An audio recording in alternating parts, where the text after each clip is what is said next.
Delhi Minister Atishi is addressing the media live. This is on the back of the High Court not granting protection to Delhi Chief Minister Arvind Kejriwal. ED जो Bharatiya Janata party का आज एक राजनीतिक हथियार बना हुआ है कि ये तो बताइए कि आपकी सैकड़ों रेड के बाद आज आप जो समन पे समन भेज रहे हैं, ये तो आप बताइए कि आपको कितने पैसे मिले, अभी तक कितना पैसा रिकवर हुआ, अभी तक कितना प्रोसीड्स ऑफ क्राइम मिला।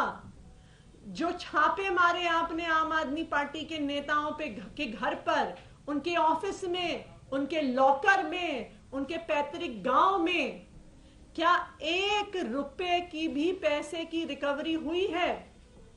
नहीं हुई है। ईडी अपने प्रेस रिलीज में लिखने लायक तक पैसे रिकवर नहीं कर पाई है। मैं तो ये भी कहूंगी कि जितना पैसा ईडी ने अपनी रेड्स में लगा दिया, उसका खर्चा भी रिकवर नहीं कर पाई होगी ईडी। आज तक 2 साल की इन्वेस्टिगेशन में ना ईडी को ना सीबीआई को, सैकड़ों अफसर लगाने के बाद, हजारों रेड करने के बाद 1 रुपया भी आम आदमी पार्टी के किसी नेता से, किसी मंत्री से अभी तक नहीं मिला है। और यही कारण है कि आम आदमी पार्टी के नेता बहादुरी से डटे हुए हैं भारतीय जनता पार्टी और उनके राजनीतिक हथियार ईडी के सामने।